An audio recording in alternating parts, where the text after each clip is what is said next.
Maka niat yang 3 macam tadi, ingin masuk surga, ingin dibebaskan dari api neraka, ingin sebagai bukti bersyukur kita kepada Allah Subhanahu wa taala, sebagian ulama mengatakan bahwa ini adalah kategori ikhlas. Ya, ikhlas yang paling tinggi adalah apa tadi? Yang pertama, yang paling tinggi itu sesungguhnya karena dia sebagai bukti syukur kepada Allah. Ibadahnya sebagai bukti syukur kepada Allah Subhanahu wa taala. Yang kedua, karena ia ingin dimasukkan ke dalam surga. Yang ketiga, karena ingin dibebaskan dari api neraka. Adapun niat selain itu, maka ikhtalafal ulama fi hadhil mas'alah.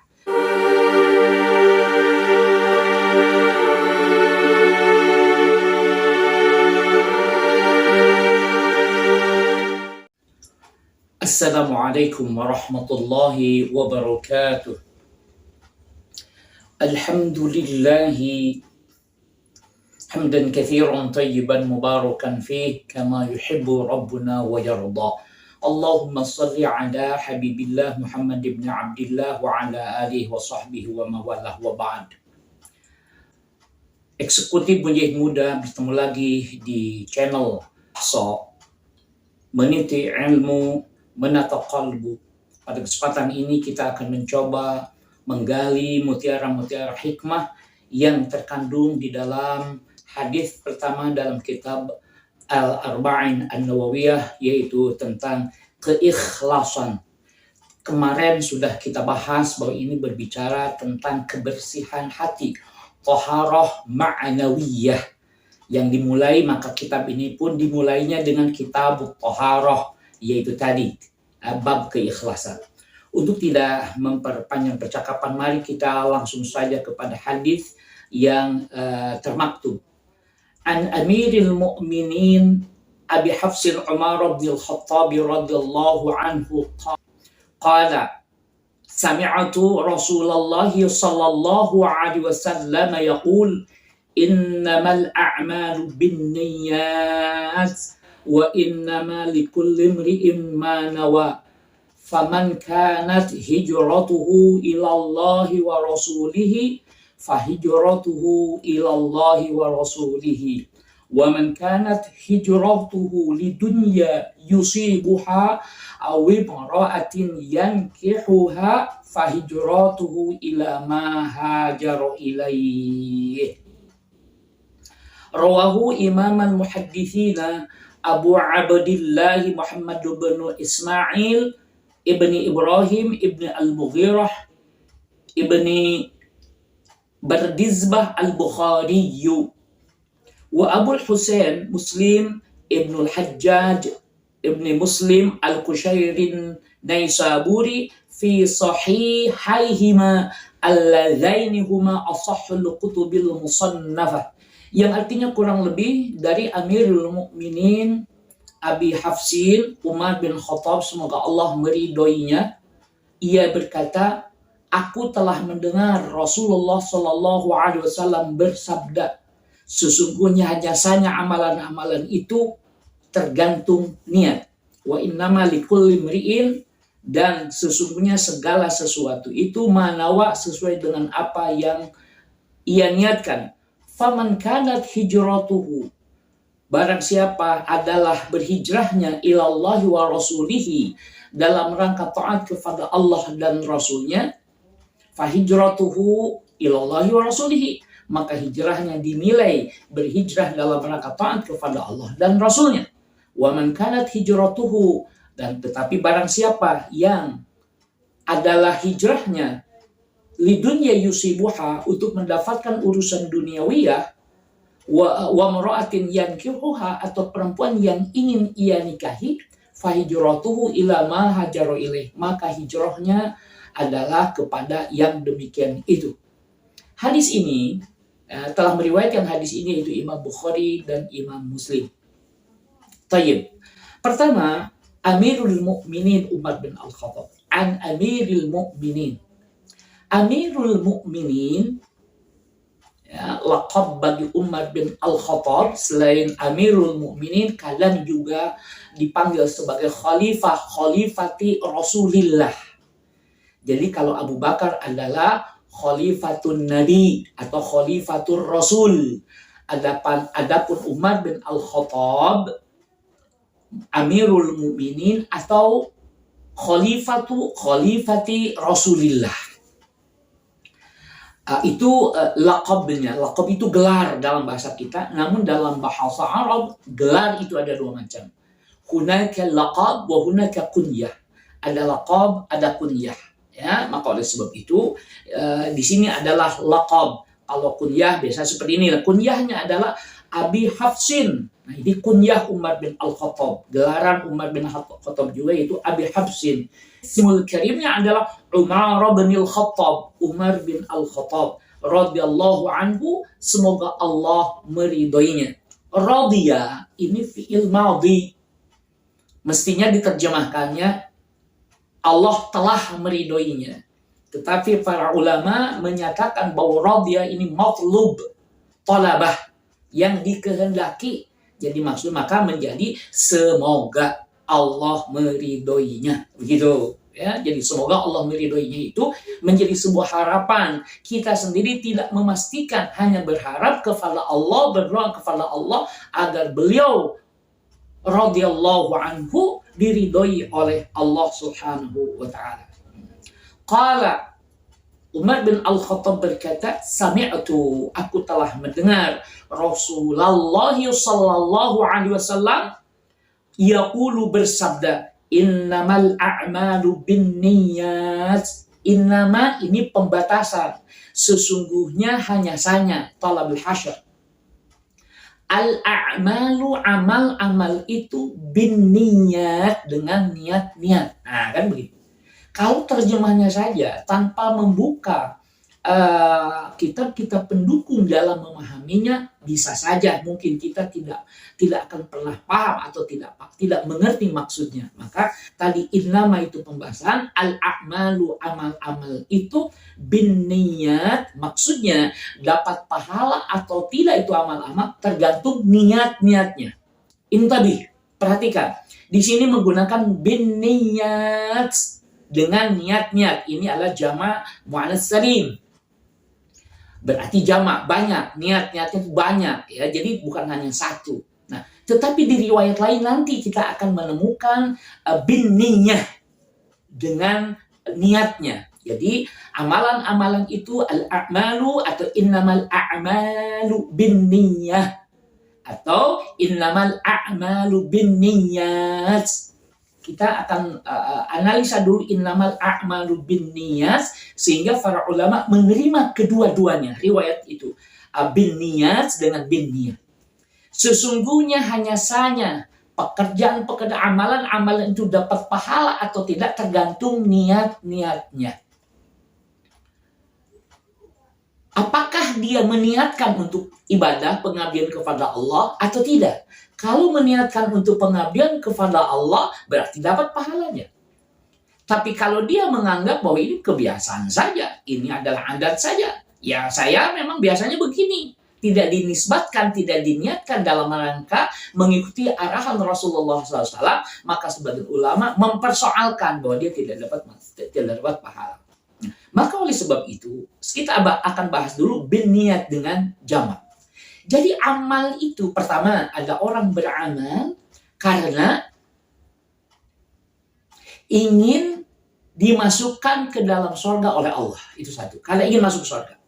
Yang kedua, karena ia memohon kepada Allah dengan wasilah amalnya itu agar dia dibebaskan dari neraka. Artinya, ketika ditanya kenapa kamu melakukan amal ibadah ini, saya ingin dibebaskan oleh Allah dari neraka agar saya tidak masuk neraka. Yang ketiga adalah dalam rangka bersyukur kepada Allah Subhanahu wa taala. Jadi niatnya itu bersyukur saja. Kenapa kamu berpuasa? Saya bersyukur kepada Allah.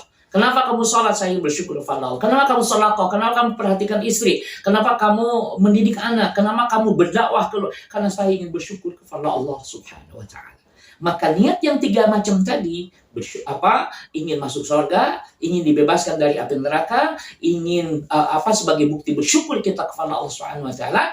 Sebagian ulama mengatakan bahwa ini adalah kategori ikhlas.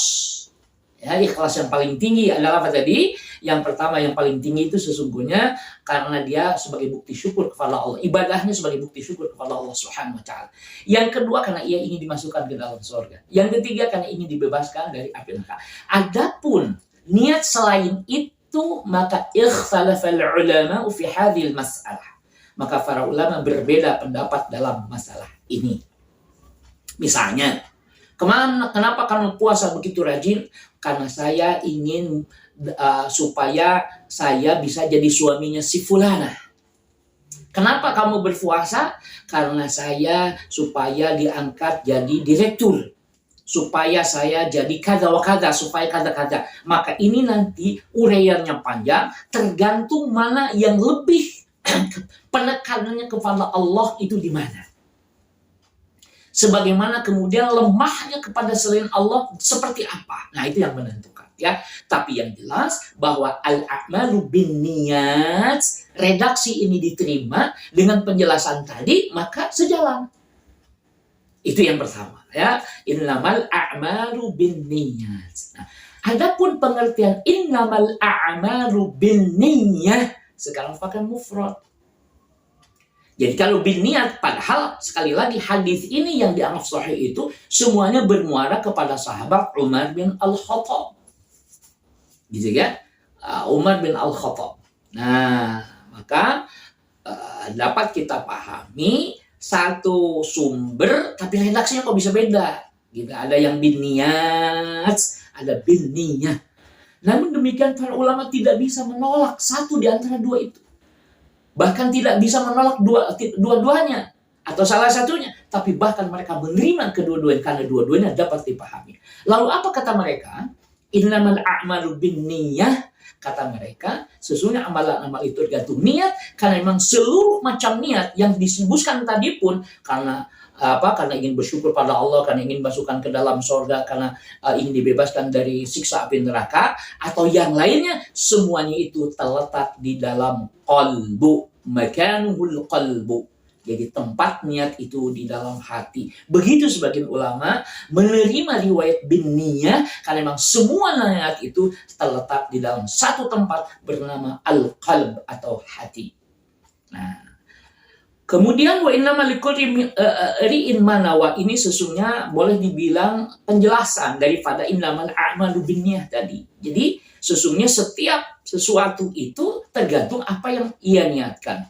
Maka faman kanat hijratuhu ilallahi wa rasulihi, dan apabila hijrahnya itu ilallahi secara harfiahnya kepada Allah wa rasulihi dan kepada rasulnya, berarti kalau niatnya itu karena ingin taat kepada Allah dan rasulnya, maka hijrahnya itu adalah hijrah kepada Allah dan rasulnya. Coba perhatikan di sini, ketika hijrah kepada Allah dan kepada rasulnya, Nabi menggunakan redaksi yang mengulang, fa hijratu ilallahi wa rasulihi. Wa man kanat hijratu lidunya yusibuha, tetapi barang siapa yang menginginkannya hijrahnya itu adalah urusan-urusan duniawi atau perempuan yang ingin dinikahi, dalam riwayat lain yatazawwajaha, ya, kalau ini yang kihuha di riwayat lain seperti tadi. Kalau itu seperti itu pula, maka coba apa kata Nabi? Fa hijratuhu ila ma hajara ilaihi, dan hijrahnya adalah bagi sesuatu yang dimakniatkannya itu. Nabi tidak menyebut perempuan. Nabi tidak menyebut lagi apa? Tidak menyebut lagi dunia. Padahal kalau di redaksi pertama, maka siapa yang hijrah karena Allah dan Rasulnya, maka kepada Allah dan Rasulnya. Tapi kalau ini tidak disebutkan kepada dunia atau kepada perempuan yang akan dinikahinya. Tidak. Kenapa?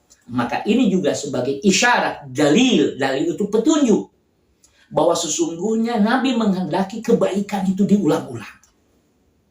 Ketaatan kepada Allah dan Rasulnya itu menjadi satu hal yang menjadi prem, ya, ketaatan seorang hamba Allah itu. Jadi kalau keburukan ini maka tidak diungkap, bahkan Nabi seakan-akan dalam hadis ini berpaling dari mengucapkan itu. Maka oleh sebab itu sebutkanlah kebaikan-kebaikan. Umat Islam ini kan memang variatif, ya. Kalau yang benar saja atau yang nilainya bagus saja, nilainya 7 sampai 10, Nabi mah akomodasi sebegini. Kalau 5 atau 6 ke bawah itu jelek, maka Nabi tidak nyebut-nyebutkan. Tapi Nabi menyebutkan mengakomodir. Misalnya begini, Nabi sholat tahajudnya dalam riwayat itu ada yang mengatakan 11, ada yang 13, sampai kakinya bengkak-bengkak. Bahkan riwayat lain tumitnya pecah-pecah. Tetapi kemudian Nabi mengakomodir sahabat yang sholat tahajudnya hanya 2 rakaat. Itu dibenarkan, gitu kan? Bahkan dipuji, dimotivasi terus-menerus, ya, bahwa dia akan mendapatkan satu makom yang mulia, gitu ya. Nabi sendiri sekali lagi sampai sebegitunya. 11 rakaat itu mengakibatkan betisnya bengkak. Tapi kemudian apakah makmumnya, umatnya apabila sholat tahajud 2 rakaat, bukan 11 dengan witir, ya, misalnya 2 rakaat tahajud, 1 witir misalnya seperti itu, dan tidak sampai bengkak-bengkak, Nabi tidak menyatakan bahwa itu salah. Nabi tidak menyatakan bahwa itu hina, tetapi Nabi memberi motivasi. Tapi barang siapa yang tidak mengerjakannya, sekali lagi, ya karena alasan-alasan tertentu, misalnya tidurnya sampai pagi, maka itu dikencingi oleh syaitan. Dikencingi oleh syaitan juga bukan berarti itu salah mutlak. Enggak, hanya cuma ingin memberikan catatan agar kita umat Nabi Muhammad harus begitu perhatian kepada tahajud, karena tahajud ini akan mengangkat kita, ya, menjadi orang-orang yang akan ditempatkan pada satu kedudukan yang mulia, maqaman mahmudah.